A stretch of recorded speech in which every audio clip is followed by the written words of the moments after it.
This is the second video overviewing installment 2 of the term project, and the first video overviewed this first worksheet within the template, which is to be merged with the worksheets from your installment 1. That table from the first worksheet is pasted into this Word document along with a map and the other things requested here, moving down through pollutant sources. And then the second video is going to focus on the BMP section here. You'll choose the BMP, give a basic overview of the practice, and then offer a visual conceptual representation of the pollutant source and BMP. And so what I mean by that is just a visual representation of what the sediment source looks like and what the BMP is going to accomplish. I simply did a Google image search for culverts, and you can see here exactly what I searched for: plugged culvert, which brought up these pictures of water flowing over roads and causing massive erosion. Then I did a Google image search for before and after culvert replacement, and it showed me this undersized culvert and then the full-size culvert after replacement. And so just provides a nice visual that I've set up into just in PowerPoint using screen grabs and ABC annotation. I can label this as a figure in my write-up and easily refer to these visuals on what my culvert replacement BMP is actually accomplishing to reduce sediment loads. So undersized culverts are prone to being clogged and then forcing water to run over the surface of the roads and cause erosion. And so my BMP is replacement of undersized culverts with appropriately sized culverts to reduce erosion, upland erosion of Forest Service roads. And so I've gone out and sought resources to quantify the value of this, and found this resource that says 75% reduction in erosion in this one study from replacing culverts to control erosion.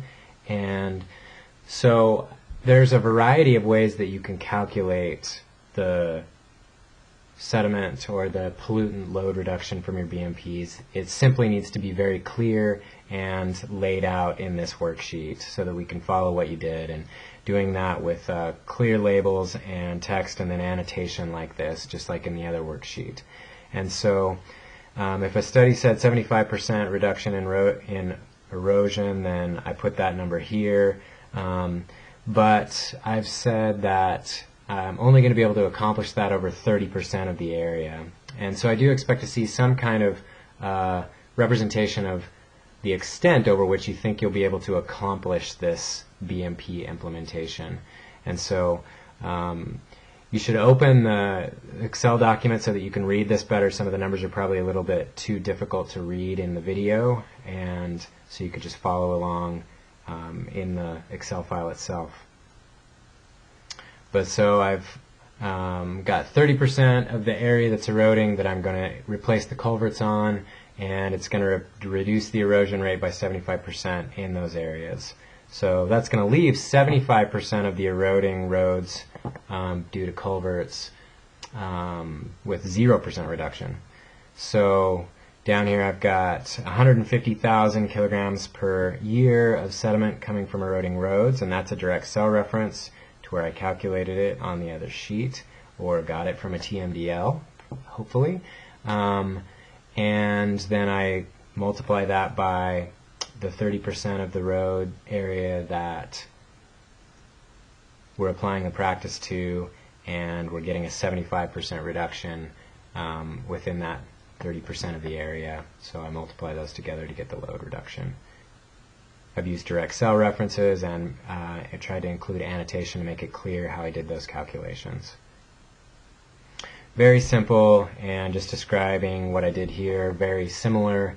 I'm saying on 40% of the roads I've replaced culverts sufficiently to reduce erosion rate by 100% on that 40% of area, leaving 60% of area that I'm only going to be able to implement culverts effectively enough to reduce erosion rate by 25%. So down here I've got the 150 kilograms per year, and over 40% of the area I'm stopping that erosion completely. Over 60% of the area I'm only able to slow it down by 25%. And so I've got the math here for calculating that. A slightly different type of approach, just to give you some ideas.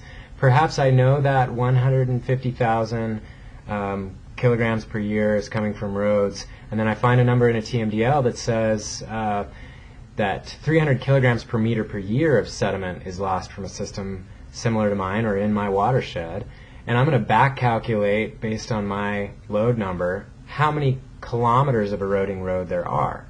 So I can put that 300 from the TMDL or other reference into the denominator so that my dimensions will cancel out, and use a conversion factor and multiply across just like we have in other calculations, and I can calculate that half a kilometer of road is eroding. And then I can do some calculations down here. If I say 50% of the road area we're going to eliminate, replace culverts and remove erosion completely. The other half of the road length we're only going to be able to reduce erosion by 10%. So here I've actually just calculated what the updated erosion rate is with the implementation of these practices. So that 300 kilograms per year reduced by 10%, and then the length of eroding road I've decreased according to my scenario here, used my conversion factors, calculated my updated amount of erosion annually, and then calculated the reduction by subtracting the updated erosion rate from the original. And then another scenario doing the exact same thing with just exact same math with slightly different numbers. So these are just different examples of taking a quantitative number, ideally out of a research publication or TMDL, and then in a simple way expressing what percentage of the area I'm going to apply that practice over to provide a quantitative framework for how effective I expect these BMPs to be. These examples are looking at culverts as the BMP and eroding forest roads as the source. If I were thinking about sediment from eroding banks and vegetative buffer strips were my practice, then I could think about what kind of erosion reduction I would get from the filter strips or buffer strips, and what percentage of the eroding length of stream I expect to be able to implement them over.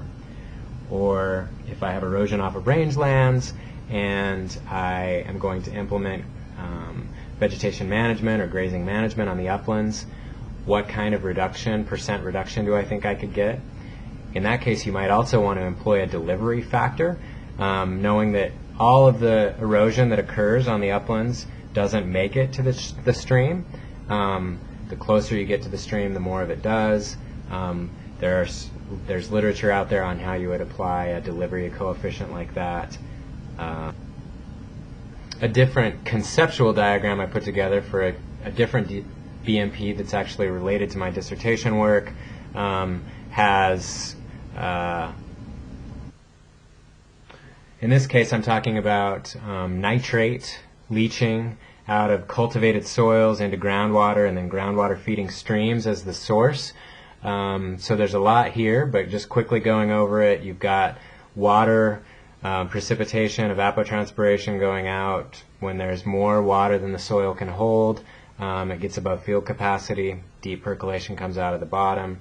If soluble nitrogen in the form of nitrate is present when that deep percolation occurs, then leaching occurs. Nitrate in the soil can come from mineralization of soil organic matter and fertilizer. It's removed by harvest. And there's a practice, summer fallow, where you don't grow a crop for a year to store water in the soil, and in areas of marginal rainfall for growing a crop. That mineralization of soil nitrate occurs in that year, and also there's no crop taking up water, so you get a lot of water in the soil, and then when it rains on the soil you can get deep percolation and leaching. A best management practice is to recrop instead of fallow, and that crop, which in the case of our study was peas, it could be any other crop, in place of fallow, that crop uses up the nitrate and uses up the water, and you get less deep percolation. So just another example of a conceptual diagram that then I could speak to in my term project narrative to talk about what my BMP would actually do, which is recrop in order to reduce leaching and reduce nitrate moving to streams. So to try and quantify this in a simple way in that spreadsheet, I might look to the literature to say what kind of leaching reductions or delivery to stream reductions might I get from fallow replacement by recrop, and what percentage of the area of the watershed is in fallow, and what percentage of it could I expect to replace. This would be a fair bit more complicated approach, but people have done all kinds of different things in the past, so the opportunities are wide open for you to be creative, simply document what you did, and it needs to be reasonable and supported by literature to the degree that you can. So all of these pieces will be wrapped up. They are all outlined here, the things that need to go into this Word document. You hand in this with the completed Excel file together with the Installment 1 worksheets and discussion posts, and that's what's required for Installment 2.